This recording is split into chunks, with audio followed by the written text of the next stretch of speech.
హరీషు భవ్యలు తన నానమ్మ శారదను తీసుకుని ప్రిన్సిపల్ దగ్గరికొచ్చారు.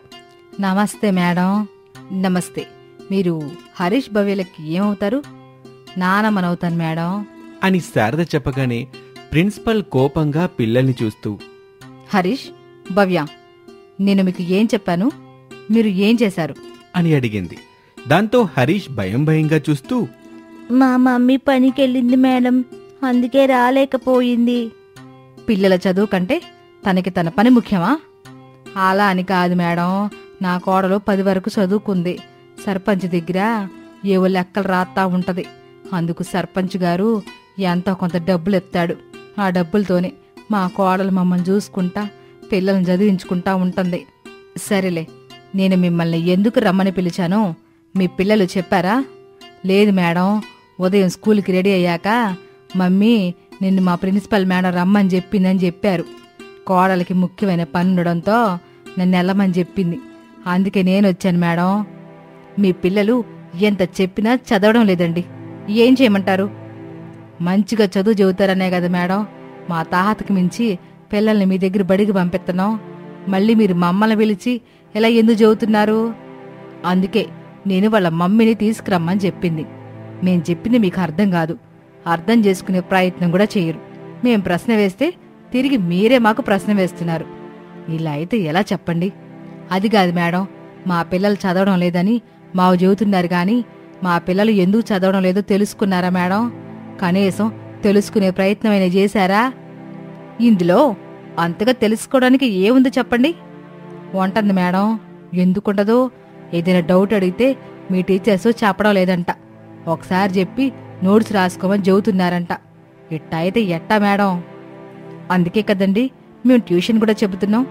ట్యూషన్ కోసం మంత్లీ 2000 కట్టాలి. మీరు వెళ్ళి మీ కోడలికి చెప్పండి, తను ఖచ్చితంగా ట్యూషన్కి పంపిస్తుంది. వెళ్ళండి, వెళ్ళి మీ కోడలికి చెప్పండి అని ప్రిన్సిపల్ మేడం అనటంతో శారద ఏమీ మాట్లాడకుండా అక్కడి నుంచి పిల్లల్ని తీసుకుని వెళ్తూ ఉంటుంది. ఇక అప్పుడే ప్రిన్సిపల్ గుమ్మం దగ్గరికొచ్చి బయటకొచ్చి చూస్తుంది. అప్పుడే ఒక రిచ్ కారు ఒకటొచ్చి ఆ స్కూల్ గ్రౌండ్లో ఆగుతుంది. ప్రిన్సిపల్ ఆ కారును చూసి కంగారు పడుతుంది.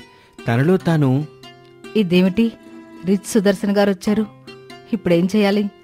ఈరోజు నేను లేచిన గడియ బాగున్నట్టు లేదు. అందుకే కాబోలు దెబ్బ మీద దెబ్బ పడుతుంది.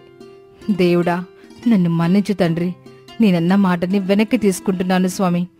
ఇంకెప్పుడు మిమ్మల్ని ఏవనను తల్లి, నన్ను మన్నించు తల్లి అని అనుకుంటూ ఉండగా సుదర్శన్ కారు దిగి తన కూతురు శృతిని తీసుకుని ప్రిన్సిపల్ రూమ్ దగ్గరికి వచ్చాడు. రండి సార్, రండి, కూర్చోండి అని చెప్పి తన కుర్చీలో కూర్చుంది ప్రిన్సిపల్ మేడం. మా అమ్మాయికి ఏమీ రావటం లేదు మేడం, ఎందుకంటారు? తను సరిగ్గా చదవలేకపోతుంది సార్. ఎప్పుడు చూడండి ఏదో ఒకటి తింటూనే ఉంటుంది. అంతేకాదు సార్, క్లాస్ రూంలోనే గుర్రు పెట్టి నిద్రపోతూ ఉంటుంది అని చెప్పగానే రిచ్ సుదర్శన్కి చాలా కోపమొచ్చింది. అదే కోపంగా, అందుకు కాదు కదా మేడం మీకు మేం డబ్బులు కట్టేది. మా అమ్మాయికి బాగా చదువు చెప్తారనే కదా లక్షల కొద్దీ డబ్బులు కట్టించుకుంటున్నారు. సార్, మీరు కోపం తెచ్చుకోకండి, ఆవేశపడకండి. నాకు ఒక అవకాశం ఇవ్వండి. నేను మీ అమ్మాయిని బాగా చదివించి ఫస్ట్ వచ్చేలా చూస్తాను అని ప్రిన్సిపల్ మేడం బ్రతిమిలాడుకుంటూ ఉంటుంది. ఓకే, ఒక్క అవకాశం ఇచ్చి చూస్తాను అని చెప్పి అక్కడి నుంచి సుదర్శన్ వెళ్ళిపోతాడు. ప్రిన్సిపల్ శృతిని చూస్తూ ఉంటుంది. ఆ రోజు సాయంత్రం పని నుంచి అనామిక ఇంటికొచ్చింది. అత్తయ్య, స్కూల్కి వెళ్ళొచ్చారా? వెళ్ళొచ్చాను కోళ్ళ. మన పిల్లలు ఎందుకు చదవడం రాయడం లేదో ఏమైనా చెప్పారా అత్తయ్య? లేదు కోళ్ళ. ఆ మేడం సమాధానం వినగానే నేను పిల్లలు నవ్వుకున్నాం. నవ్వడానికి ఈ మేడం ఏమైనా జోక్స్ వేసిందా ఏమిటి? మన పిల్లలు చదవడం లేదంట కోళ్ళ. అందుకే వాళ్ళు పెడుతున్న ట్యూషన్కి పంపించమని చెబుతుంది. అందుకు డబ్బులు కూడా కట్టమని చెప్పింది. వాళ్ళకి డబ్బులు కావాలి కానీ మన పిల్లల భవిష్యత్తు మనకు ముఖ్యం కదా. అందుకే అత్తయ్య, పిల్లలకి రేపటి నుంచి నేనే ట్యూషన్ చెప్తాను. ఇప్పటికే వాళ్ళు చదువుకోవడానికి కావలసిన డబ్బుల్ని అక్కడ ఇక్కడ అప్పుగా తీసుకొచ్చి ఏదో ఒక విధంగా కడుతూనే ఉన్నాం. ఇంకా వాళ్ళ ట్యూషన్కి కూడా డబ్బులు కట్టాలంటే మన వల్ల కాదేమో అత్తయ్య. అందుకే నేను ట్యూషన్ చెప్దాం అనుకుంటున్నా అని చెప్పగానే శారద, ప్రసాదు, రమేష్లు ఎంతో సంతోషపడతారు. మరుసటి రోజు నుంచి పిల్లలు హరీష్, భవ్యలు స్కూల్ నుంచి ఇంటికొచ్చిన తర్వాత అనామిక వాళ్ళని ఇంట్లోనే ఒకచోట కూర్చోబెట్టి ట్యూషన్ చెప్తూ ఉంటుంది. పిల్లలు కూడా అనామిక చెప్పే ట్యూషన్కి బాగా అలవాటు పడతారు. దాంతో ఆ పిల్లలిద్దరూ బాగా చదువుకుంటూ ఉంటారు. వాళ్లకు మంచి మంచి మార్కులు వస్తాయి. క్లాస్ ఫస్ట్ వస్తారు. క్లాస్ టీచర్ వాళ్ళ మార్కులు చూసి షాక్ అవుతుంది.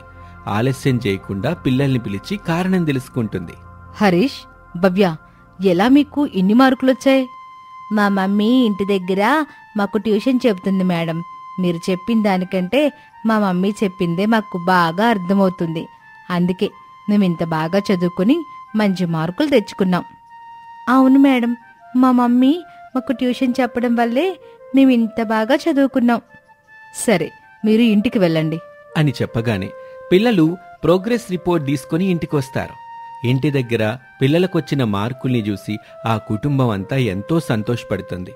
సరిగ్గా అదే సమయానికి ఒక కారొచ్చి అక్కడ ఆగుతుంది. అందరూ ఆ కారు వైపే చూస్తూ ఉంటారు. ప్రిన్సిపల్ మేడం కారు దిగి అనామిక ఇంట్లోకొస్తుంది. రండి మేడం, రండి, అలా కూర్చోండి అని చెప్పగానే ప్రిన్సిపల్ మేడం ఒక చోట కూర్చుంటుంది. నేను మీతో మాట్లాడాలనుకుంటున్నాను. చెప్పండి మేడం, ఏ విషయం గురించి మీరు నాతో మాట్లాడాలనుకుంటున్నారు? మీ పిల్లలు బాగా చదువుకొని మంచి మార్కులు తెచ్చుకుని క్లాస్ ఫస్ట్ వచ్చారు కదా, ఆ క్రెడిట్ మొత్తం మా స్కూల్కి ఇచ్చేయండి. అదే ఎలా కుదురుతుంది మేడం? మా పిల్లలు స్కూల్ ఫస్ట్ వచ్చింది మీ టీచర్ చెప్పిన చదువు వల్ల కాదు. మా కాళ్ళు అనామిక ఇంటి దగ్గర పిల్లలకి ట్యూషన్ చెప్పడం వల్ల. అందుకే మా పిల్లలు బాగా చదువుకున్నారు, మంచి మార్కులు తెచ్చుకున్నారు. మీరు చెప్పేది నిజం కాదు శారద గారు. మేం కూడా స్కూల్లో పిల్లలకి అర్థమయ్యేలా చెబుతున్నాం. పిల్లలు అనామిక చెప్పిన ట్యూషన్ వల్లే ఫస్ట్ వచ్చారంటే నేను మాత్రం ఒప్పుకోను. మీ స్కూల్లో చదువుకుంటా ఫస్ట్ వచ్చారంటే నేను కూడా ఒప్పుకోను మేడం. అయితే ఒక పని చేద్దాం మరి. అదేమిటో చెప్పండి మేడం. ఇప్పుడు నేను ఒక అమ్మాయిని మీ దగ్గరికి ట్యూషన్కి పంపిస్తాను. అయితే ఆ అమ్మాయిని మేమేం చేయాలి? తనకి మీరు ట్యూషన్ చెప్పాలి. తను చదివి క్లాస్లో ఫస్ట్ వస్తే మీరు చెప్పినట్టుగా మీరు ట్యూషన్ చెప్పడం వల్లే మీ పిల్లలు ఫస్ట్ వచ్చారని నేను ఒప్పుకుంటాను. సరే మేడం. ఇంతకీ ఎవరో అమ్మాయి? పేరు శృతి. ఇంతకు మించి మీరు తెలుసుకోవడం అంత మంచిది కాదు. స్కూల్ అయ్యాక నీ పిల్లలతో పాటు తనకు కూడా ట్యూషన్ చెప్పాలి. తను కూడా మీ పిల్లల్లాగా మంచిగా చదువుకొని ఫస్ట్ వచ్చిందంటే మీ పిల్లలకు నేను డబ్బులు తీసుకోను, ఫ్రీగా స్టడీ చెప్తాను. ఆలోచించుకోండి అని చెప్పగానే అత్తాకోడళ్ళు ఇక ఏమాత్రం ఆలోచన చేయకుండా ఆ ఒప్పందానికి ఒప్పుకుంటారు. సరే, మరొస్తాను అని చెప్పి ప్రిన్సిపల్ అక్కడి నుంచి వెళ్ళిపోతుంది. ఇలాగే రోజులు గడుస్తూ హరీషు భవ్యలతో పాటు ప్రతిరోజు శృతి కూడా స్కూల్ అయ్యాక ట్యూషన్కొచ్చేది. అనామిక ట్యూషన్లో చెప్పే ప్రతి మాటని శృతి శ్రద్ధగా వినేది, బాగా చదివేది. మంచి మార్కులతో క్లాస్ ఫస్ట్ కూడా సాధిస్తుంది శృతి. అది చూసి ప్రిన్సిపల్ మేడం ఒక రోజున శృతిని తీసుకుని సుదర్శన్ దగ్గరికొచ్చింది. అనుకున్న మాట నిలబెట్టుకున్నావు మేడం, మీకు తగిన బహుమతి ఇస్తాను. నాన్న, బహుమతి ఇవ్వాల్సింది మా ప్రిన్సిపల్ మేడంకి కాదు, అనామిక టీచర్కి అని చెప్పగానే సుదర్శన్ అయోమయంగా చూస్తూ, అనామిక టీచరా? ఆవిడెవరు తల్లి? నాకు ట్యూషన్ చెప్పిన టీచర్ నాన్న.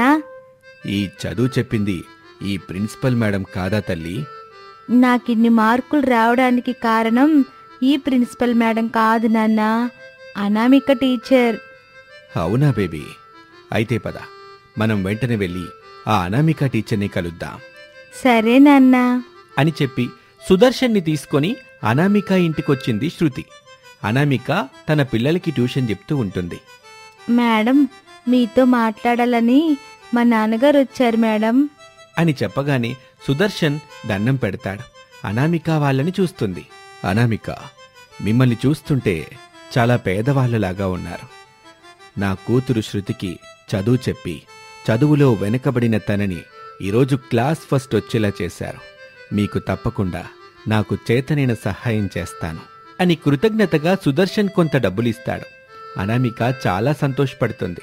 ఈ విధంగా 10వ తరగతి వరకే చదువుకున్నప్పటికీ అనామిక పిల్లలకి పాఠాలు అర్థమయ్యేలా చెప్పటంలో ఎన్నో మెలకువలు నేర్చుకొని వాటి ద్వారా తన పిల్లలకే కాదు, చుట్టుపక్కల చదువులో వెనుకబడిన పిల్లలందరికీ ట్యూషన్ చెప్తూ డబ్బులు సంపాదిస్తూ తన కుటుంబాన్ని పోషిస్తూ ఉంటుంది.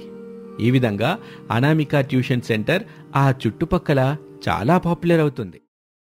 బెడ్రూమ్లో కూర్చొని హెయిర్ ఫాల్తో బాధపడుతున్న కోడలు అనామిక దగ్గరికి అత్తగారు శారద టిఫిన్ తీసుకుని వచ్చింది. నాకు ఆకలిగా లేదత్తయ్య. లేదంటే ఎట్టా కోళ్ళ, రాత్రి కూడా ఏం తినలా. ఇప్పుడు కూడా తినకపోతే నీరసం వచ్చి కళ్ళు తిరిగి పడిపోతావు. అప్పుడు నిన్ను హాస్పిటల్ తీసుకెళ్ళాలి. అక్కడ వాళ్ళు 2-3 రోజులు ఉంచుకుంటారు. 25,000 కట్టించుకొని పళ్ళరసం తాగమని చెబుతారు. ఇదంతా అవసరం ఆ కోళ్ళ? నా బాధ మీకు అర్థం కావడం లేదత్తయ్య. అర్థమైంది కోళ్ళ. నన్ను కూర్చోబెట్టి ఇంటి పనులు వంట పనులు చెయ్యాలని అనుకుంటున్నావు. కానీ ఎయిర్ ఫాల్ సమస్య వల్ల నేను చేయనివ్వడం లేదు. అంతే కదా? అంతే కదా అని మీరు తేలిగ్గా అన్నారు అత్తయ్య. కానీ ఏ పని చేయకుండా ఇలా ఒక గదిలో ఉండడం ఎంత నరకంగా ఉందో తెలుసా మీకు? గదిలో ఉండమని నేనిప్పుడు చెప్పాను కోళ్ళ. మీ మావయ్య కొడుకు పిల్లలు ఉన్నప్పుడు మాత్రం గదిలో ఉండు. వాళ్ళు వెళ్ళిన తర్వాత ఇల్లు నీదే, పెరడు నీదే, వాకిలి కూడా నీదే కదా. మీరు తిరగమని చెబుతున్నారు, బాగానే ఉందత్తయ్య. కానీ నేను తిరగలేను. నేను ఎక్కడికి వెళ్ళినా అక్కడికి నా హెయిర్ ఫాల్ కూడా వస్తుంది కదా. పాపం, మళ్ళీ మీరు అదంతా ఊడ్చుకోవాలి. నా వల్ల మీకు పని ఎక్కువైపోతుంది అత్తయ్య. నేను చేసుకుంటానులే కోళ్ళ, నాకు ఓపిక ఉంది. నా గురించి నువ్వు ఫీల్ కాకో. ఎల్లు, ఖైదీలా ఇట్ట గదిలో ఉండబాక. ఎల్లు, ఎల్లి అట్ట బయట తిరుగు. బయట తిరిగితే నా బాధ తీరదత్తయ్య. ఏం చేస్తే నీ బాధ తీరుతుందో నాకు తెలుసుకోవాలా. కానీ నేనందుకు ఒప్పుకోను. ఒప్పుకుంటే ఏమవుతుందో నాకంటే బాగా నీకే తెలుసు కదా. ప్లీజ్ అత్తయ్య, అలా అనకండి. హెయిర్ పడకుండా వంట చేస్తాను. వద్దు కోళ్ళ, నువ్వు వంట చేసిన విషయం మీ మావయ్యకో కొడుక్కో పిల్లలకో తెలిస్తే నన్ను బాగా తిట్టుకుంటారు. ఇక మీ మావయ్య అయితే కొట్టినా కొడతాడు. కోపం వచ్చి ఇంట్లో నుంచి వెళ్ళిపోమని చెబితే ఇక నేనేం చేయాలప్పుడు? అక్కడి వరకు పరిస్థితిని రానివ్వనత్తయ్య. తలకి బట్ట కూడా కట్టుకుంటాను. వెంట్రుకలు పడకుండా వంట చేస్తాను. నన్ను నమ్మండి అత్తయ్య అని కోడలు అనామిక బ్రతిమాలుతూ అత్తగారు శారద కాళ్ళు పట్టుకుంటుంది. కోడల్ని అలా చూడగానే అత్తగారు శారద మనసు కరిగిపోయింది. సర్లే కోళ్ళ, ఈరోజు వంట నేను చేసేశానుగా. మరి కొడుకు మీ మావయ్య ఆఫీసులకి వెళ్ళిపోయారు, పిల్లలేమో స్కూల్కి వెళ్ళిపోయారు. రేపు నువ్వే వంట చేద్దుగానిలే అని శారద చెప్పగానే అనామిక చాలా సంతోషపడుతుంది. నేను ఒప్పుకున్నాను కదా కోళ్ళ. ఇప్పుడు నువ్వు టిఫిన్ తిని రెస్ట్ తీసుకో. ఇప్పుడు చాలా ఆకలి అవుతుంది అత్తయ్య, తినేస్తాను అని చెప్పి శారద దగ్గర నుంచి టిఫిన్ తీసుకుని అనామిక తింటూ ఉంటుంది. సర్లే కోళ్ళ, నాకు బట్టలు ఉతికే పనుందే, వెళ్ళి ఉతుక్కుంటాను.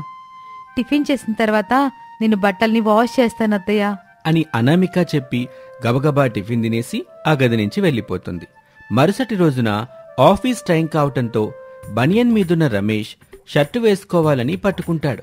అంతే, ఆ షర్టు మీద అన్ని వెంట్రుకలే కనిపిస్తాయి. రమేష్కి కోపం వస్తుంది. గట్టిగా అనామిక, అనామిక అని పిలవగానే అనామిక పరుగున అక్కడికొచ్చింది. షర్టు మీదున్న వెంట్రుకల్ని చూపిస్తూ, నీకెన్నిసార్లు చెప్పాను నువ్వే పని చేయకుండా మన గదిలోనే ఉండమని? వంట చేస్తావు, అన్నం కూర పప్పు పెరుగు అప్పడాలు అన్నింట్లోనూ నీ వెంట్రుకలే ఉంటాయి. వాటిని చూడగానే నాకు విరక్తి కలుగుతుంది, రోతబుడుతుంది అని చెప్పగానే అనామిక బాధపడుతూ కన్నీళ్లు పెట్టుకుంటుంది. అయినా రమేష్కి అనామిక మీద జాలి కలగలేదు. బట్టలు వాషింగ్ చేశావు సరే, బట్టల మీద కూడా నీ వెంట్రుకలే కనిపిస్తున్నాయి ఇక్కడ. ఇలా అయితే ఎలా అనామిక? హెయిర్ ఫాల్ నేను కావాలని చేస్తున్నట్టు మీరు మాట్లాడుతున్నారు. నా మీద ఇంతలా కోపం తెచ్చుకుంటున్నారు. కావాలని చేస్తున్నట్టు కాకపోతే మరింట అనామిక, నువ్వేమీ పని చేయకుండా ఇంట్లో తిని హాయిగా ఉండమని చెప్తుంటే ఏదో ఒక పని చేస్తావు, వెంట్రుకలు నేస్తావు. వాటిని చూడగానే ఎక్కడా లేని కోపం ఆవేశం వస్తున్నాయి మరి అని అంటుంటే అనామిక కన్నీళ్లు పెట్టుకుంటూ ఉంటుంది. అంతలా కోపం ఆవేశం తెచ్చుకునే బదులు హెయిర్ ఫాల్ కాకుండా షాంపూ కానీ ఆయిల్ కానీ తీసుకురావచ్చు కదా మరి. ఎన్ని మెడికల్ షాపుల్లో అడగాలి? ఎంతమంది డాక్టర్లను కలవాలి నేను? ఏ డాక్టర్ ఏం చెప్పినా వాడుతున్నావు, ఏ ఆయిల్ ఇచ్చినా నెత్తికి పెడుతున్నావు. సమస్య పెరుగుతుంది గాని తగ్గటం లేదు. అందుకు తప్పు నాదా?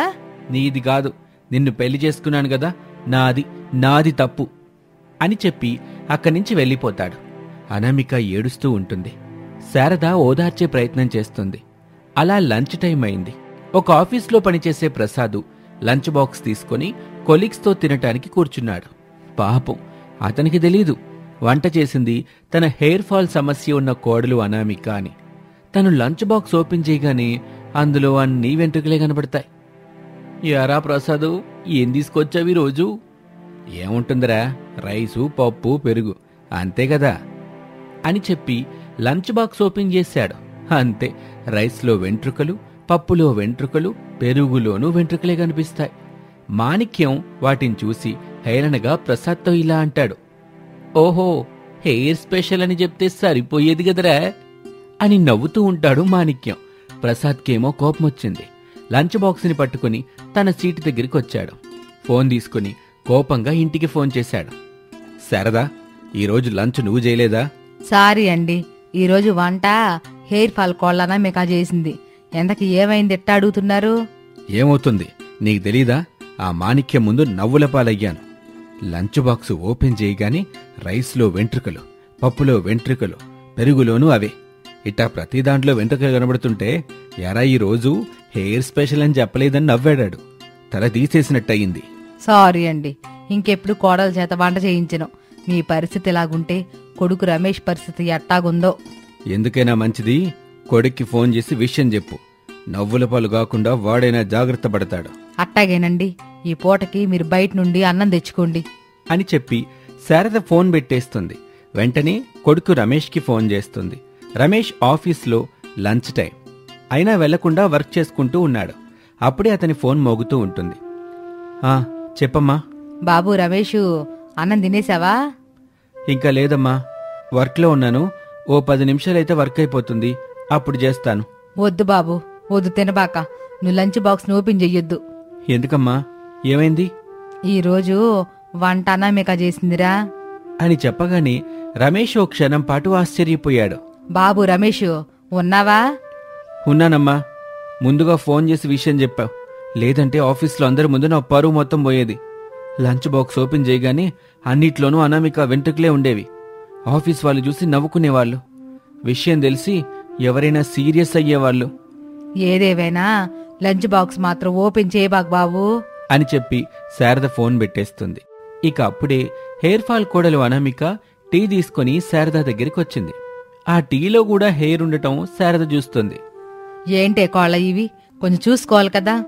ఇప్పటికే 2-3 పడితే తీసేసేనత్తయ్య, అయినా మళ్ళీ పడింది. ఏం చేయాలో అర్థం కావడం లేదు. నీకు అర్థం కాలేదు గాని నాకు బాగా అర్థమైంది కోళ్ళ. అర్థమైతే చెప్పండి అత్తయ్య. చూతా గాని ఏ పూట నువ్వు చేసిన వంట దగ్గరికి నన్ను తీసుకెళ్ళుకోవాలా? ఎందుకు అత్తయ్య, బాగానే ఉండానుగా. ఏం జరిగింది? ఏం లేదులే, నువ్వు చేసిన వంట చాలా బాగుందని మీ మామయ్య ఫోన్ చేసి చెప్పాడు. నేను కూడా ఒకసారి రుచి వస్తాను. అలాగా, అయితే రెండత్తయ్య అని చెప్పి అనామిక అత్తగారు శారదని తీసుకుని కిచెన్లోకి వస్తుంది. అక్కడ తాను చేసిన వంటల్ని చూపిస్తుంది. ప్రతి దాంట్లోనూ వెంట్రుకలు కనిపిస్తాయి. వాటిని అనామికకి చూపిస్తూ, కోళ్ళ, నువ్వు నాకు చెప్పిందేంటి, ఇప్పుడు నువ్వు ఇక్కడ చేసిందేంటి? అత్తయ్య, ఎలాంటి హెయిర్ ఫాల్ లేకుండా వంట చేస్తానని చెప్పాను. చెప్పినట్టుగానే తలకి బట్ట కట్టుకుని వంట చేశాను అత్తయ్య.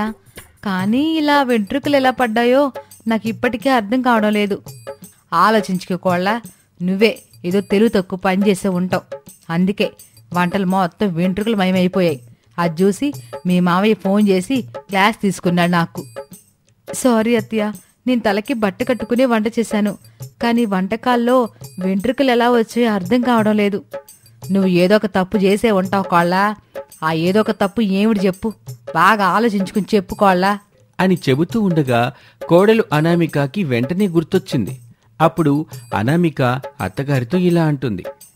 అత్తయ్య, నేను చేసిన తప్పేమిటంటే వంట చేసేటప్పుడు తలకి బట్ట కట్టుకునే చేశాను అత్తయ్య. ఇక వంట మొత్తం పూర్తయ్యాక తలకు కట్టుకున్న బట్టను తీసేసి గట్టిగా దులిపా. అంతే అత్తయ్య నేను చేసింది అని వంట చేసే సమయంలో అనామిక చేసిన పనేంటో వివరంగా అత్తగారు శారదతో చెప్పింది అనామిక. ఆ మాట చెప్పగానే శారద కళ్ళు తిరిగి పడిపోతుంది. అనామిక అయోమయంగా అత్తగారిని చూస్తూ ఉంటుంది. ఈ విధంగా ఎంత జాగ్రత్త తీసుకుని వంట చేస్తున్నా సరే హెయిర్ ఫాల్ సమస్యతో బాధపడుతున్న అనామిక ప్రతి వంటకంలోనూ తన జుట్టు పడ్డంతో ఇంట్లో అందరితోనూ తిట్లు తినాల్సి వస్తోంది. మరి అనామిక ఇంతగా బాధపడుతున్న ఈ హెయిర్ ఫాల్ సమస్య నుంచి బయటపడాలంటే మీరే ఏదైనా ఒక మంచి చిట్కా చెప్పి అనామికకి సహాయం చేయండి. కామెంట్ రూపంలో మీ చిట్కా ఏంటో చెప్పండి. అనామిక తప్పకుండా మరొక వీడియోలో మీ అందరికీ ధన్యవాదాలు చెప్తుంది.